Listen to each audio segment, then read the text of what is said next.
everybody. Thank you for joining us today. How's the day going? Good. It's going awesome? Terrific. I'm Uncle Brian. This is Uncle Eric. Hi. And we want to thank you for joining us here at the Keiki Mineral Club.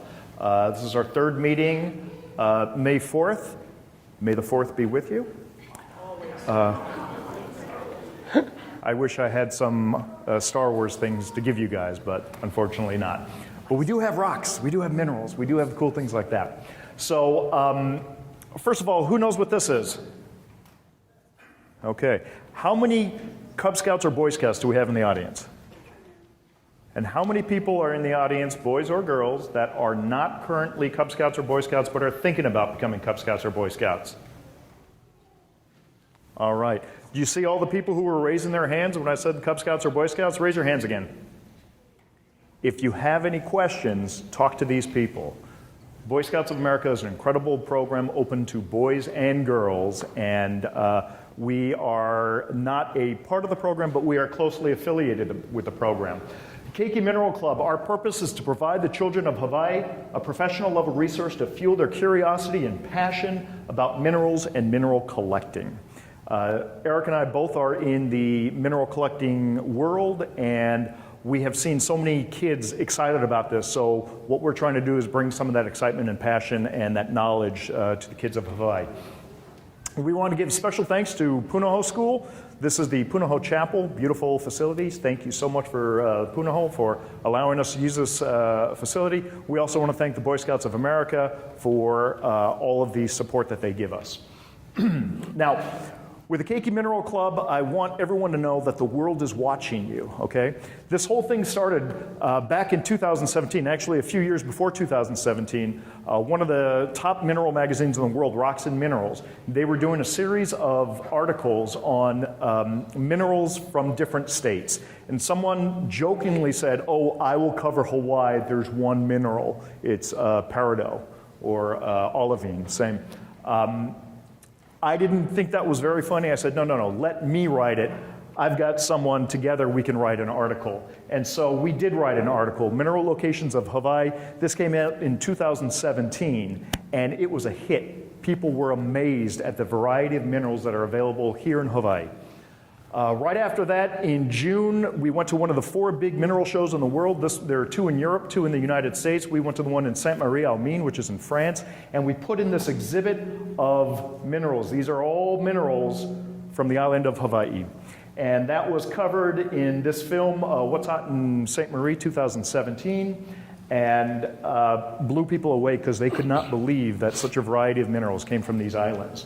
Shortly after that, in 2018, the beginning of 2018, in February, we went to the biggest mineral show in the world, the Tucson show, and we put in a double exhibit of minerals from Hawaii. So we doubled the exhibit. This young gentleman right here is Mike Rumsey. He is the curator of the British Museum, the mineral part of the British Museum, and he helped us put in the display. At this point, we had created the Keiki Mineral Club, and if you can see right there, that's actually a Keiki Mineral Club sign that we put in. So that's when the Keiki Mineral Club first started getting notoriety and awareness among the mineral community around the world. This is what the cases look like, 2 fish tank cases, extremely large cases. Again, people were blown away by the variety of things that we have here on the island. It was also featured on What's Hot in Tucson 2018, which is a film that covers all the hottest and newest things that come out in the mineral world. And here you can see Eric DiCarlo being interviewed by one of the godfathers of mineral world, Bob Jones. And so that was a DVD that was released to the mineral world.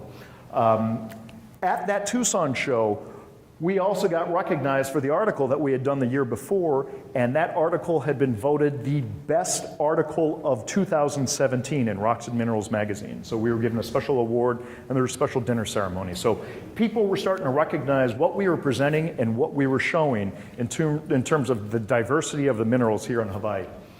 Not long after that, I was in Denver, and I met this guy, Graham Sutton, who's a longtime friend of mine, and he builds these professional mineral display cases, and he loved what we're doing with the Keiki Mineral Club, and so he sold us this mineral case at his cost.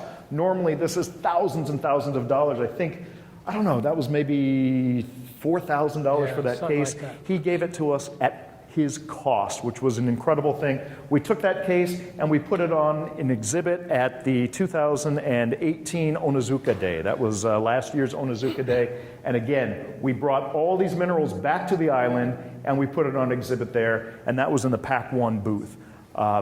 Really was surprising to a lot of people, especially this guy who is Kirk Caldwell, the mayor of Honolulu, and Kirk loved it. He was blown away. This year at the 2019 Onizuka Day, we were putting it in again. We got a call from KHON. They wanted to do an interview about the Onizuka Day. I went on with Mason and Merrick right there to talk about Onizuka Day and to talk about some of the minerals. We had some sulfur and some quartz and some different crystals there, and that's what the exhibit looked like this year. Completely packed all day long, just giving away all kinds of mineral-related things. So that was the history of what we've been doing with these exhibits, what we've been doing with the club. The world is watching you. Everyone's aware of what's going on right here in Hawaii. Today, Eric and I were going to give a presentation on the geology of Oahu. Added bonus for anyone in here who is a Weeblo, by being here and by following up on some of the activities, you are going to be able to earn your Earth Rocks elective. So it's going to be a lot of fun here. So let's start off by talking about geology. What is geology? We take the word and we break it down. The beginning of the word, the prefix is geo. Well, what does geo mean? We know it's from the Greek word ge, but what does it mean? So what we're going to do is we're going to take a look at different words that use this prefix, and we're going to try to figure out what it means. First word we're going to look at is geography. It's the study of the lands and features of Earth. Geocentric is having the Earth as the center. Geopolitics is the international relations of countries on Earth. A geode is a round Earth-like rock bubble inside which crystals grow. Geophysics is the physics of the Earth and its environment. So, based on all that, what do you think geo means? What do all those words have in common?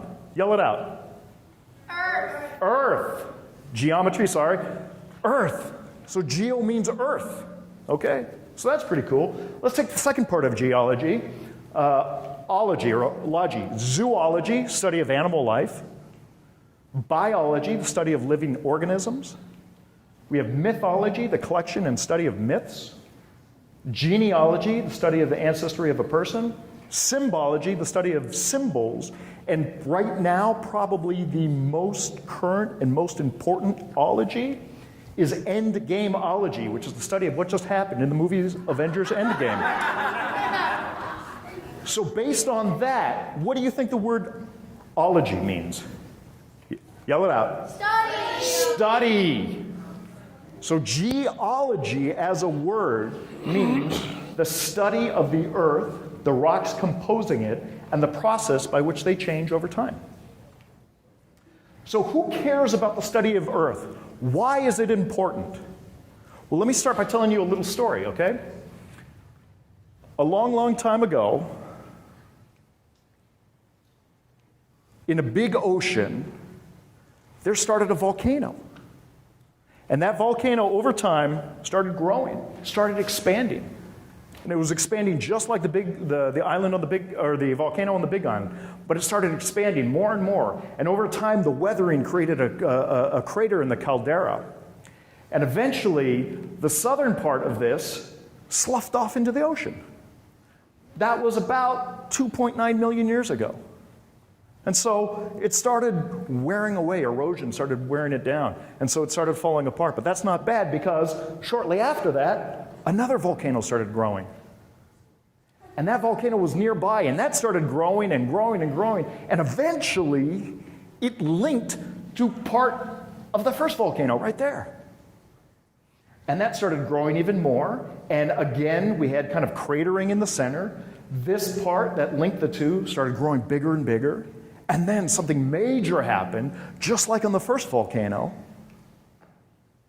That part sloughed away. That fell into the ocean. That was about 1.8 million years ago. And then through more erosion, we had a little bit more exposed there. And if you look at that, and we rotate it a little bit, that's the island that we live on. That's the history of this island. That's how this island was formed. So this is the history of your home. okay? And we only know this because we've studied what the Earth has done through the volcanoes, through erosion, through sloughing off. We know that because we are studying the Earth, and we are learning more about the place where we live. In fact, the studies, this geology, it's ongoing. It doesn't end right here. We've used the study and we found out that the two volcanoes that we saw at the very beginning, these two, this is the Waianae range down here, and this is the Ko'olau up here. And it was believed those two volcanoes were the volcanoes that created the island of Oahu. But actually what they found out is that when this part sloughed off, there were pieces that were 25 miles long, 1 mile tall, that went 100 miles away from the island in the ocean. Major. It was the world's largest landslide that we have ever been able to identify on this planet. And so, let me show you this. Okay, we have Oahu, and we have Molokai, and we have Lanai, and we have Maui here, okay? So now, we take away the ocean, and you get to see the features underneath the ocean. And you see all this stuff right up in here. And that part that's outlined in the yellow, all that used to be part of our island. And at the very, very top there, there's a piece that's over 100 miles away from this island. It all sloughed off, and that created the largest tsunami we know of. We have no idea how devastating that was, but we know that it was absolutely devastating to everything in the Pacific Rim. Another thing that we found out more recently, this was, I believe, 2 years ago, is we had the Waianae Range and we had the Ko'olau Range, and we believe that those two volcanoes made the island. Well, what we've learned is we always knew that the Kaena Ridge was right here, and this is Kaena Point right off the tip of the island. But what we've learned now is there is a third volcano. We call it the Kaena volcano. And that is all underwater, but it helped hold up the Waianae Range. And so it's actually 3 volcanoes that have created this island that we live on. And that's all geology, because we're studying the Earth and we're studying the rocks there.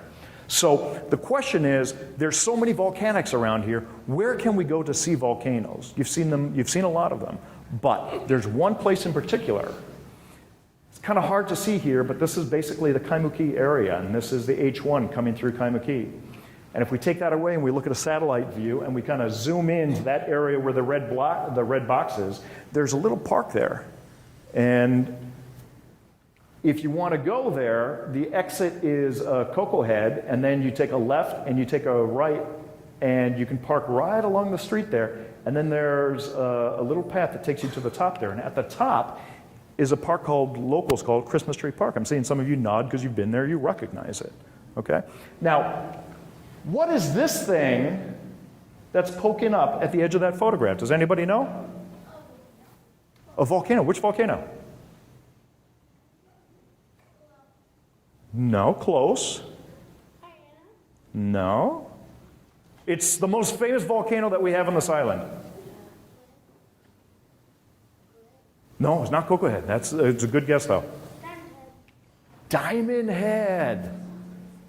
That's Diamond Head. So from this park, the Christmas tree is right off here to the right. You can't see it. It's just off the screen. But you look down and you can see Diamond Head from this park. Now, looking at Diamond Head, and Diamond Head is one of the secondary volcanoes because we know there are 3 primary ones, Kaena, Waianae, and Ko'olau. And after those went extinct, we had a whole series of secondary volcanoes. Diamond Head was one of those secondary volcanoes. So if we're looking at Diamond Head and we pan to the left, we're going to see 2 other volcanoes, Cocoa Head and Cocoa Crater. 2 mountains right there. The bay that's right in front of them is called Mauna Lua. Mauna meaning mountain, Lua meaning 2. They're 2 mountains. Those are the 2 mountains right there, Cocoa Head and Cocoa Crater. Keep panning to the left. Here's the Ko'olau. It's one of the major ones that helped make this island, one of the primary ones. We pan a little bit more to the left, and we have Tantalus right up there, and we have Round Top right there, and we have Punch Bowl right there, and we have Waianae right there. From one location, you spin around and you look, you're going to see all 8 of these volcanoes. But there's a trick. There's something else here. There's a 9th volcano that you can see from this location. So one of your assignments, I see some of you have your hands raised, one of your assignments is report back to me and let me know what that 9th volcano is, okay? Geological material in use. We've got all of these things from the volcano, but are they practical? Right there. What is that? You've seen that all over the place. What is that? It's a rock wall, right? Rock wall made from lava pieces. So this is how it's used in homes. A lot of homes have rock walls in the front and the back. That's all from lava. Another one, in a more commercial use. This is hard to see, but this is downtown. You've got City Hall somewhere around here. You have the Iolani Palace right about there. Let's go to satellite view. There's the Iolani Palace right there. We're going to zoom down to that area right there. Now, this may not look recognizable to you, but that building right there, every year, that's where Shaka Santa is hanging out. And I know that a lot of you go down there and check it out, right? So right across the street is a little church that we're interested in. So I'm going to kind of twist the map around. I'm going to come down a little bit. And do we recognize this church? Has anyone seen this church? Hands up if you've seen this church before. This church is a very important church, and we know where it is now, right? It's right across the street from where Shaka Santa hangs out, okay? They teach theology. They teach theology in that church, in all churches. Thank you. Is that Pastor Alamanza? One thing that's interesting about this building, you look at the side of the building, does that look like a very smooth face? Let's zoom in a little bit. Is that a smooth wall? It's kind of a little bit rugged, right? Let's zoom in a little bit closer, and we see that there are these odd blocks that are all mortared in. Well, why do we have weird blocks like that? It's lava. It's close. It's close. It's not lava, but if we take a look in, there's Uncle Eric, and he's pointing to something in one of those blocks. What do you think he's pointing to? We don't know. Let's zoom in a little closer. Can we see it now? Can we see it now?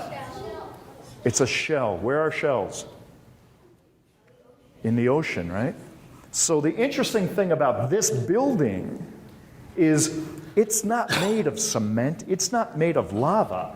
It's made of coral reef with shells. This is another shell right here. This is a cowrie. It's called a cowrie. You know how I know it's a cowrie? These are modern cowries. They're the exact same. So this is an old coral reef that they used and they cut up and they use this to make this building, okay? This is going to be another assignment. I want you guys, you Webelos out there, to go out and find and send me a selfie like this of you pointing to some building somewhere showing that building using some natural materials, okay? So now what we're going to do is we're going to go on geology field trips, okay? We've got 3 field trips that we're going to present to you, and they're going to be assignments afterwards. And they're really exciting, and you're going to learn a lot just by attending them. And for this part of the presentation, I'm going to turn it over to Uncle Eric. All right, thank you very much, Brian, and aloha to all of you. And definitely a big thank you for Brian. He started all this. And it's been a fun ride ever since, and we hope you will join us for quite a while longer. So Brian and I decided to go on an adventure one day and go to some of these places where hopefully you'll all have a chance to go and check out the different places. So when you do the geology field trips, theoretically you will want to be prepared, especially the scouts, right? What's the motto? Be prepared, right?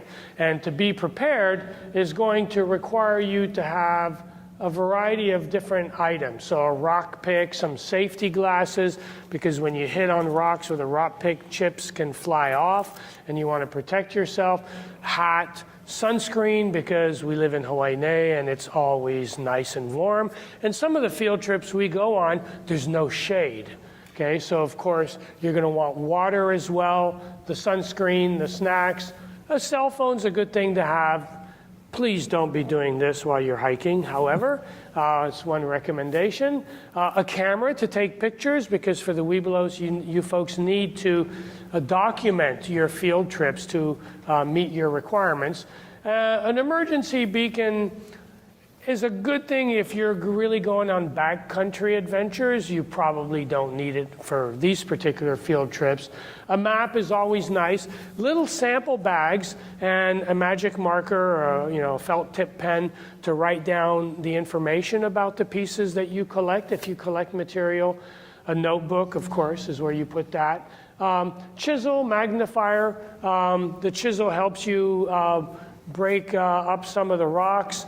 And then the magnifier is good because it allows you to see some of the smaller features that are in the rocks.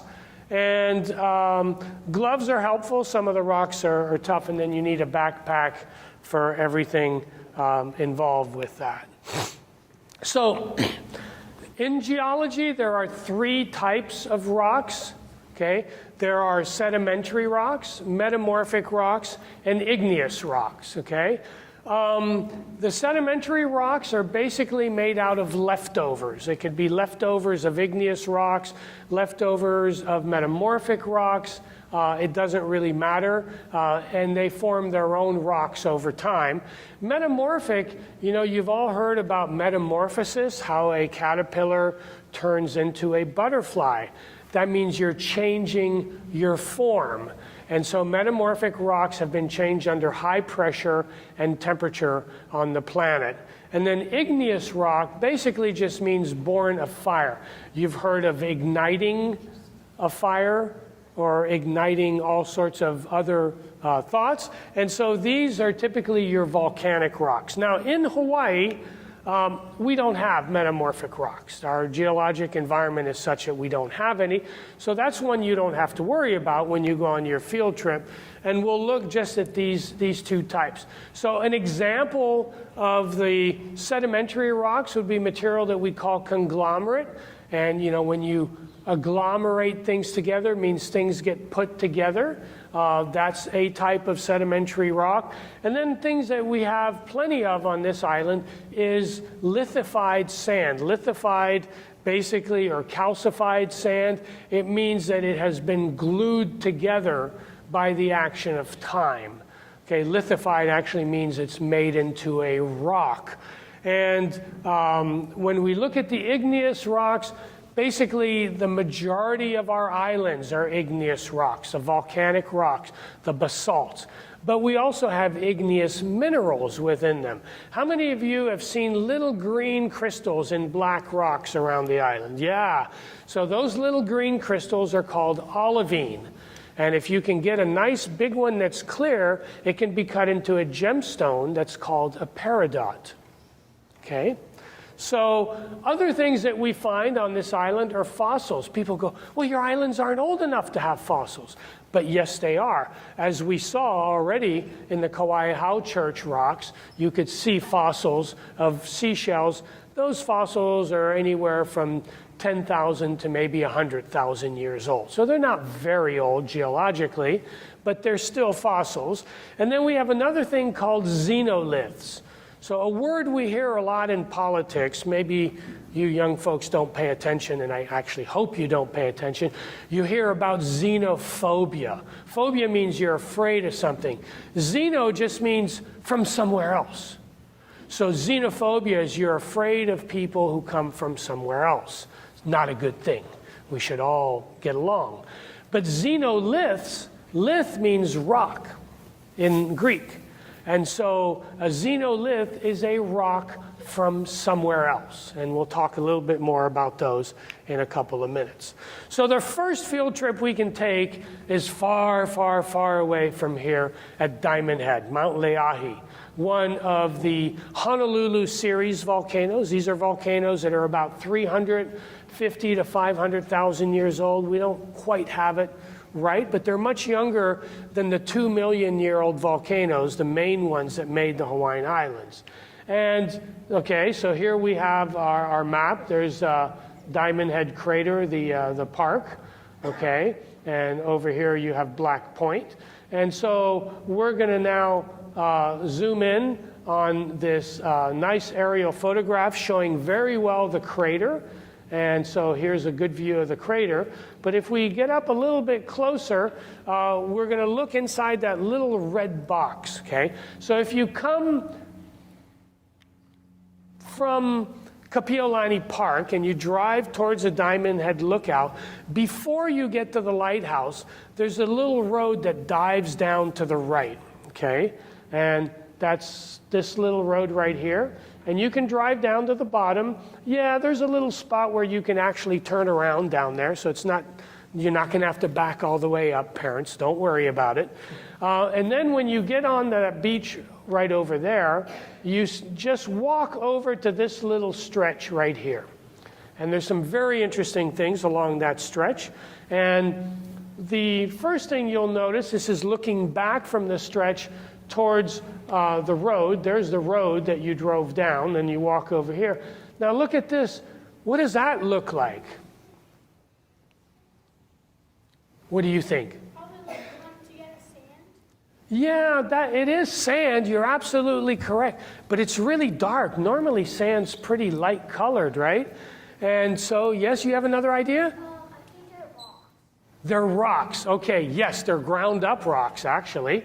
And what that actually is olivine. It's very hard to see from here, but if you look a little more closely and pick up some of the material and you put it in your hand, this is what you'll end up seeing, and it's quite green. And if you magnify that a little bit more, then you can see all the little individual grains of the olivine sand.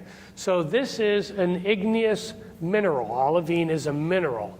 Okay, basalt and lava are rocks, okay, but this is an actual mineral. So here you can see some of the olivine that sticks out. Normally, if it's been a very calm period of time, you're not going to see it very well because the regular white sand has a lower density. It's lighter, so it stays on top. But if you just do this with your feet, or go down with your hands and sweep off the surface layer, the material under it is going to be this olivine sand. And it's very cool to look at. Now, I want to point out that it is not permitted in Hawaii to collect beach sands anymore. It used to be allowed for private use, but it's no longer permitted. So that's a go look. Unfortunately, you can't collect. I collected some a long time ago, and we can pass some out from that long ago collection. All right, so over here in the red circle is some more rocks right along the beach, and now what are those? And if you look at them closely, first time I saw that, I went, oh, somebody threw a junk piece of concrete down here. And then I realized, no, it's not concrete. It's all tied in the rocks. And this is what's called conglomerate. And in this conglomerate, you have volcanic rocks that are basically in a limestone matrix. And that's a sedimentary rock. It's a conglomerate. And then over here, we have another area of interest. This is right by where the end of the road is.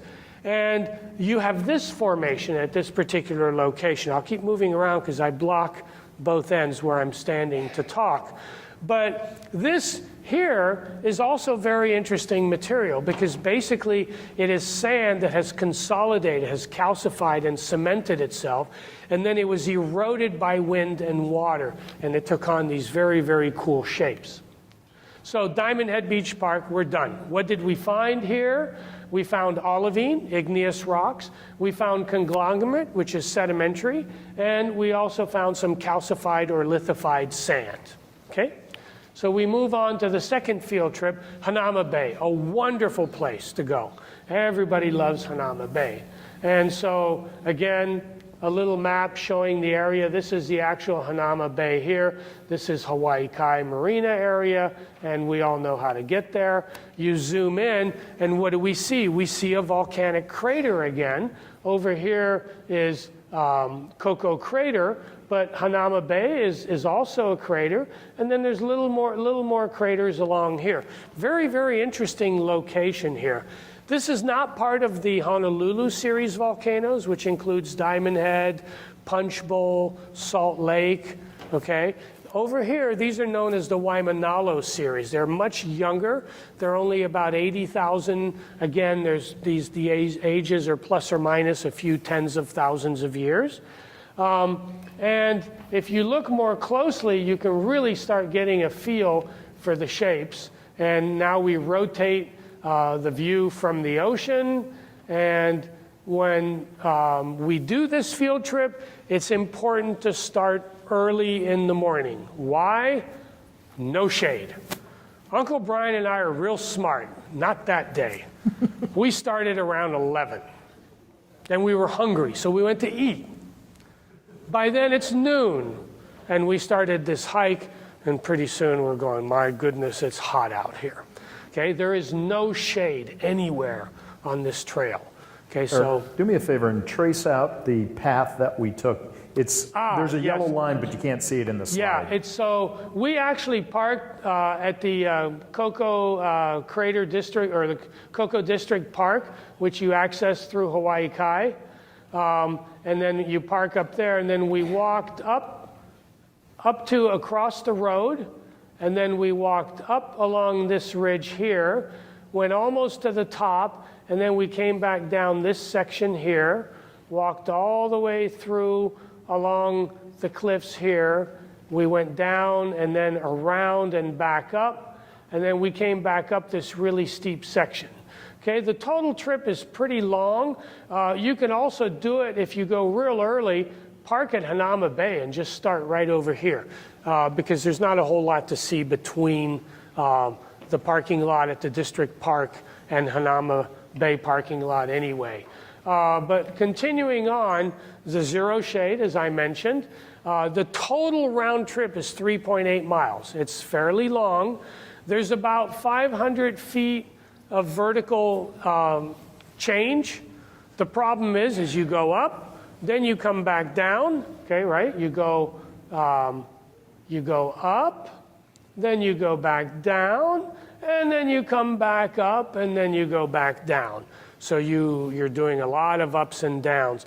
I would say if you have a child that's toddler to first grader, there's a good chance you're going to be carrying him most of the way. So just be forewarned.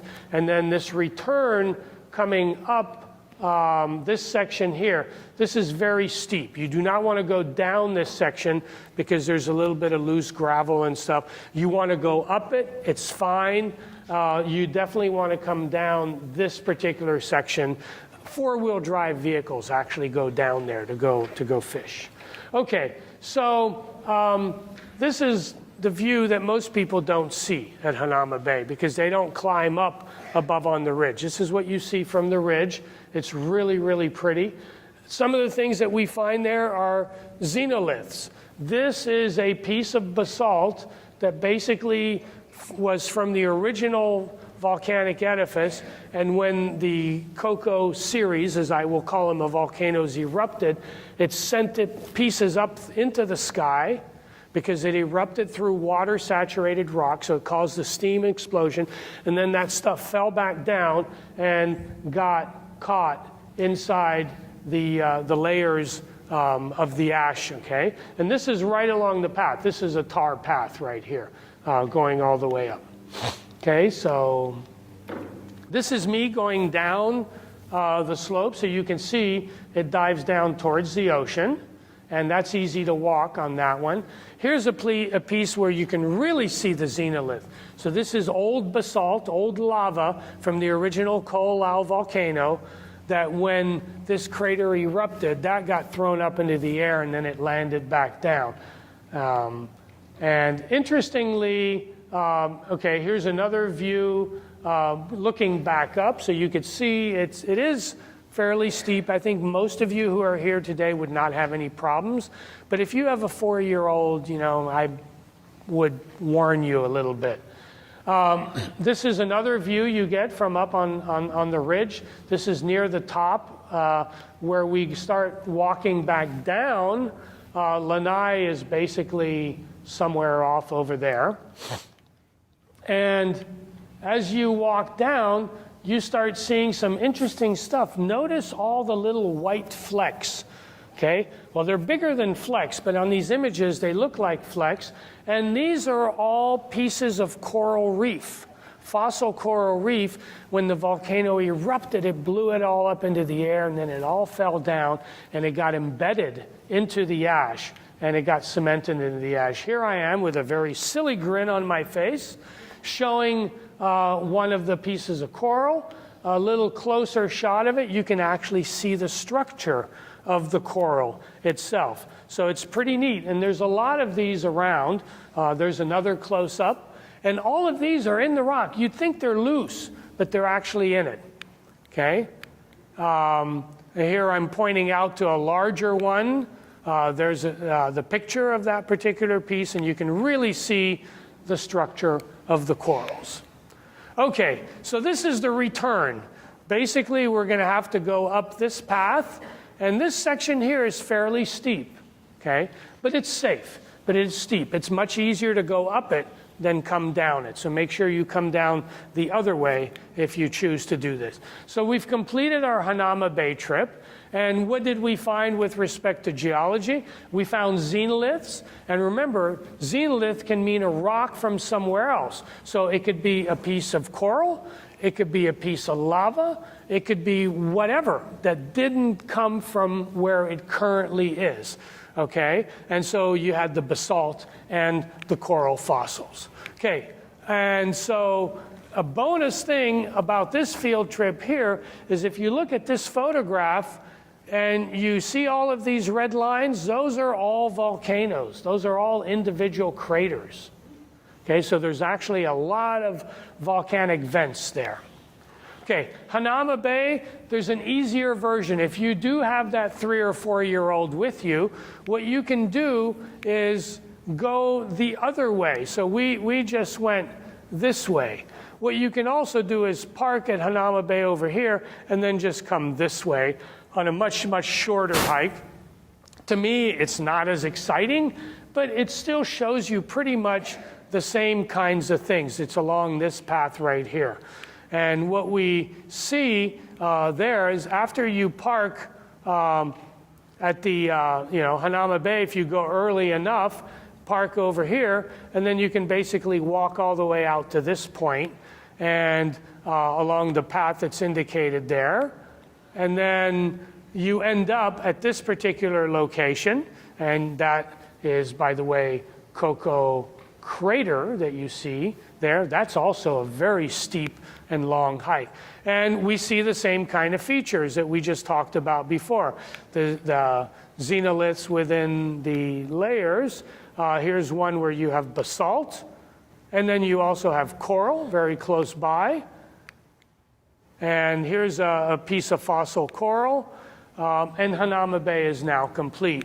So we saw the same things, okay? Now, when you leave Hanauma Bay, one of the very interesting things as you drive out, if you look to the side, you see these features right here.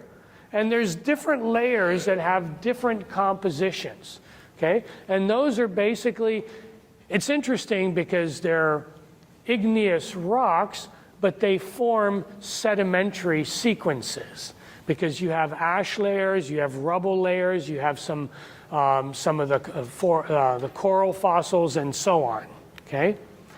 Lanai Lookout is the next place we're going to go take a quick look. And when you pass Hanauma Bay and you go around the road, and then Coco Crater is right here, the firing range is right here, and then right over here is the Lanai Lookout. And that's a really cool place to go to. There's a nice little parking lot. And then here we have similar types of features. And so here outlined in purple, we have a path that you can take. And you're going to want to go down the path, and then you can walk around and come back all the way around. You have to be careful at this particular location. It is steep, and when there's loose material, of course, you could slip, so you always want to be very careful. And this is what it looks like once you're off of the edge, and you can see some really cool features. This is looking back up to the wall. There's the wall of the parking lot, and you can see some interesting layers here that have been eroded away. This is looking down towards the ocean. I want to point out that anywhere where you see wet rocks, that tells you that the ocean has splashed up there. This is a coastline that when it's very windy, there are big waves, and the waves can sweep you off of the ledges. So if the rocks are wet, don't go there, because that means water has come up there, okay? So one thing to add here is you'll hear lots of stories of visitors coming and stopping at this place. It's a very popular tourist spot, and you'll see people down there on the wet rocks. And even though they may not be getting wet, they're standing on the wet rocks, which is extremely dangerous. So extreme caution, use common sense when you're here. If it's wet, stay off of it. If it's windy, it gets very windy there sometimes. Sometimes if you decide you're gonna go here and do this trip, and you get there and it's windy and it's rough seas, just decide to do it a different day. Just walk away, okay? That's the safest thing. Always be safe, because people get washed off these rocks, and a lot of times they're never found again. It's very rough coastline, very difficult, but like on this day, it was very nice. There are times where it's flat as a lake. Use your common sense. all right. So here again, what do we see? A xenolith, basically, and so you have some basalt material, a little bit of coral fragments as well. So a lot of the next slide, oh, there we go. Here's one where we have a piece of basalt instead, okay? And the interesting parts of all of these are that these were projectiles that then landed on these hot ash layers and basically gelled into place. They condensed into place, okay? More of this material, looking at it much, much more closely. Yes, sir. Okay, and then over here, what is all this big white area? This is, when you're at the parking lot, this is down to the right, to the bottom. All of that white is basically parts of a coral reef that just got blown into the air, and then recovered. This is a pretty cool spot where you have a little piece of basalt, and then a few inches away you have a little piece of fossil coral. Okay? The geology, the landforms here are absolutely beautiful. Very, very pretty place to go to. And you can see Coco Crater in the background. This is looking down. See the water? That's an area you don't want to go to, is where that water is. But you're okay in all the other areas. And again, we can see layer upon layer upon layer. So those are all the different ash layers of the volcano that have been eroded away over time, okay, with rain and wind and waves. Next slide. This is probably, to me, the coolest feature at this particular location. When you go down and you go to the left and you come all the way around, you see this big cliff, and then there's these huge white spots. These are like, yard-sized sections of coral that got blown up and transported into place. All right, and here you can see very closely the coral structure. Uncle Brian got some really good close-up photos of that. And you can see all the individual layers of the coral reef. And here's a bigger section of fossil coral. Now remember, there's live coral and there's fossil coral. And when you go into the downtown area, the rocks under you are all fossil coral. It's not basalt anymore. Up here, it's basalt. And down there, you can see the individual stems of various corals, and overall this place is really spectacular. So just some more of the same kind of materials, and here you could see how when this piece landed, it indented the actual ash layers, because remember back then that ash was still hot and partially molten. Okay, so Back up into the parking lot, we have a wall. And it's kind of interesting because what's this wall made of? Yes? Yes, it's made of rocks. It's made of local rocks. But if we zoom in on one of these rocks, for example, this particular one right here, we see all of these. In this case, they look a little bit reddish. But all of those little red spots are actually olivine, but it's olivine that's gotten old, so it's rusted. And that's why it looks reddish.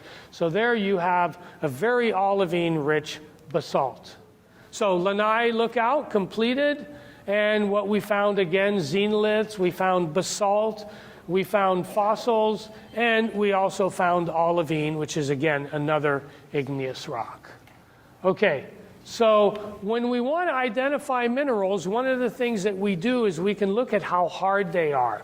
And this is a little activity that I'm going to do after we've finished with the presentations, and then everybody can come up and can participate and see what we're doing. And in the meantime, I'm going to pass it back to Uncle Brian, who is going to say a few more things. So this is the interesting thing. You guys have seen a lot of these, you virtually have done these walks with us, and we've explained some of the features that you'll see. Now, maybe last week you would have gone on one of these walks, and you would have just been looking at the view. You would have just been looking at the ocean, not understanding everything else that's around you. Now you guys are armed with knowledge, which is an incredible thing. So now when you go around, you can see things and you can decipher and you can understand what happened, why it was formed. You're driving along, like Uncle Eric showed you that picture as you're coming out of Hanauma Bay, and you have this wave-looking kind of thing off on the side of the road. And if you stop and you look closely, there's layers upon layers upon layers. And you can see some are ash layers and some are basalt with fossils inside of it. So now you guys understand geology. You are studying the earth. You are doing geology. And so that is the really exciting thing. Now, in your, this is for the Webelos, okay?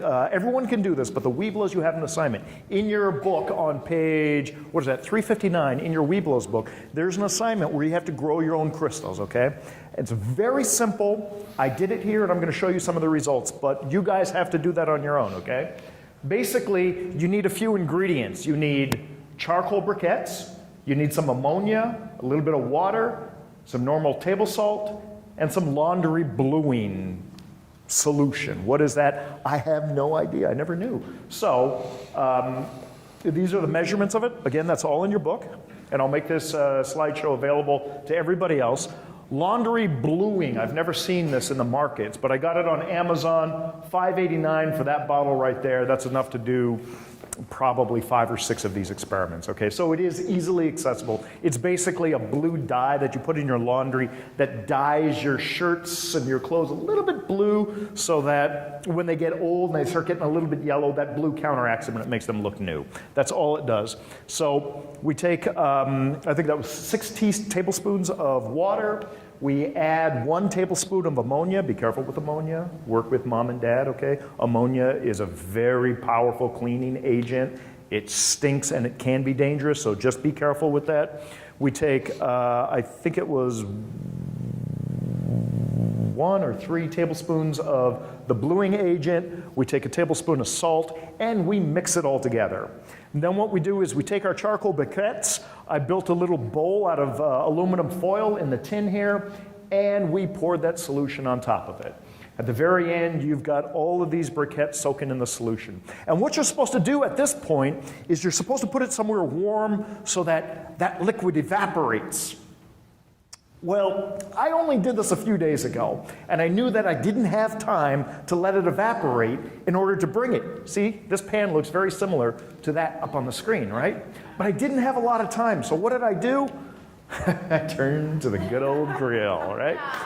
I cranked that puppy up to 400 degrees, and I put this in, and then I did something kind of dumb. I kind of forgot about it. So when I went back there, it was kind of a little cooked. If you look at that and if you look at this, it's not quite as pretty as they show you it could be in the book. But if we zoom in close, you could actually see there are crystals, okay? And we have it up here, and we have magnifying glass, and at the end we're gonna invite you up to take a look at this, okay? Now, this is what I did. Is it a success? Yes, because I grew crystals. Is it a smashing success? No, because they're kind of ugly and it's a little bit, dumb. But part of the Boy Scouts, we just had this Onizuka Day, and Onizuka Day is the state's largest STEM activity. STEM is science, technology, engineering, mathematics. It's not just that, though. STEM is a process. It's where you use those 4 disciplines and you try and you experiment with something. But part of STEM is also approaching the experiment with an engineering mindset, which means if it doesn't succeed, you figure out why it doesn't succeed and you do it again, okay? So, let me ask you, having done everything they told me to do in the book, and then modifying it a bit to my tastes and coming up with this result, give me some ideas of what we could do differently to get better, possibly better results. Anyone got an idea? Do it earlier so you don't rush. Do it earlier so you don't rush. You give it time to naturally evaporate. Set a timer. Set a timer, that's a good one. What's that? Don't forget it in the grill? Yeah, that's a pretty good idea. Don't use the grill. Don't use the grill. That's a really good idea. You could set this out in the sun, and the sun would make this stuff evaporate, right? You have an idea. Leave it on the fire? Dehumidifier, great idea. What about you, Mace?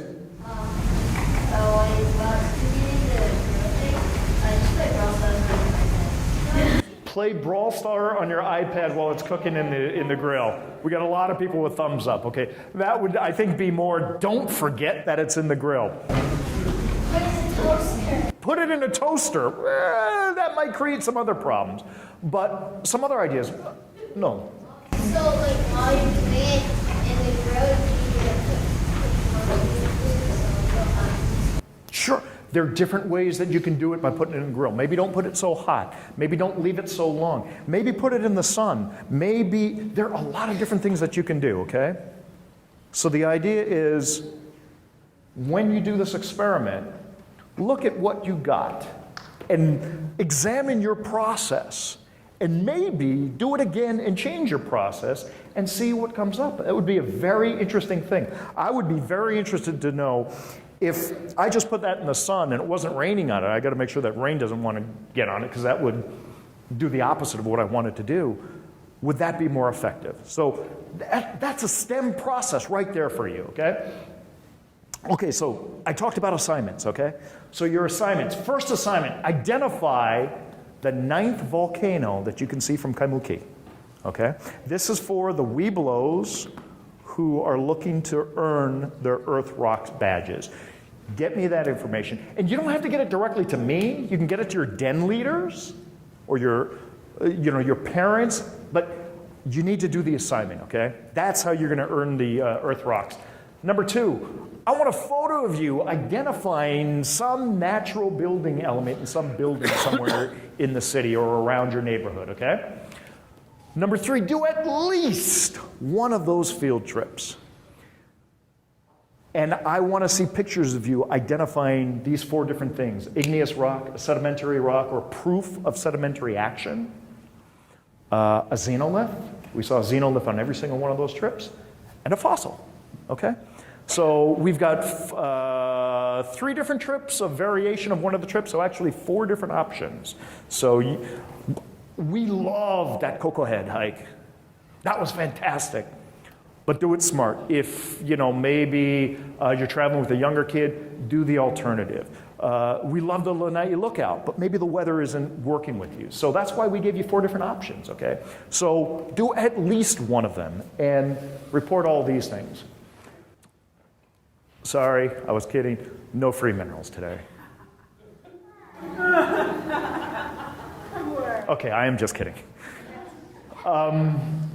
One other thing I want to mention is the minerals that you're going to get today are fluorites, okay? And fluorites are not found on this island. These are fluorites from the Diana Maria mine in England. Some very close friends of mine, Ian and Deanna Bruce, who own a company called Crystal Classics, one of the largest mineral dealers in all of Europe. They were kind enough to provide us with all these samples that you guys are going to take home.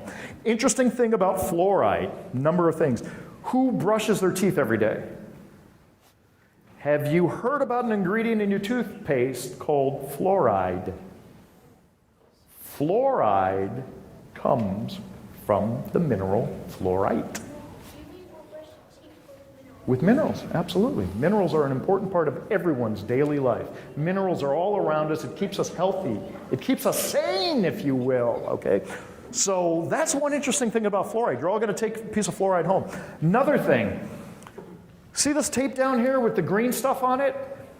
That green is a very, very bright green. A lot of you, I've seen you in these super, super, super bright yellows and pinks and greens, fluorescent colors, right? Where do you think the word fluorescence come from? Fluoride, mineral. The neat thing about fluorescence is it glows. That little kid right there has got got an ultraviolet light on him, and he's got a piece of fluorescent mineral on his belly. That little kid right there, where is he? He's that kid. He just ducked behind. That's little Merrick. When Merrick was less than a year old, we went to a place called the Sterling Hill Mine in Ogdenburg, New Jersey, and we made a film about it. And this is the film right here. So all you kids are going to go home with a copy of this film, okay? Now, the reason we're telling you about this fluoride and the reason we're giving you this film and the reason we're all hoping that you watch the film is because our next Keiki Mineral Club meeting is going to be all about fluorescent minerals, okay? So this is the link to the next meeting. I hope all of you can make it. With that, whoops, I'm going to turn it back to Dr. DiCarlo, and we're going to have some fun up here. All right. Well, thank you. I hope you all enjoy. Let's give Brian a big thanks for all his help. What I would like to do is to please get rid of the major spotlight on here, and then I'm going to invite you folks to come up, but I want to say just a couple quick little things before I do. The first one is that there's a book published by some older than me, retired professors at UH called Volcanoes in the Sea. And this book is available through University of Hawaii Press. You can get it at the UH bookstore, probably other place. Basically, everything we told you about today came out of this book, okay? And a little additional research that Brian did. But this is a very wonderful book, tells you about the geology of all of the Hawaiian Islands, all the different individual features. You can get it. And it's what I would say I would call a coffee table book plus. So it's a little bit higher level than just a coffee book or a coffee table book where you look at pretty pictures, but it's not a textbook, so it's accessible to a lot of people. I swear by this book. I refer to this book probably 50 times a year, okay?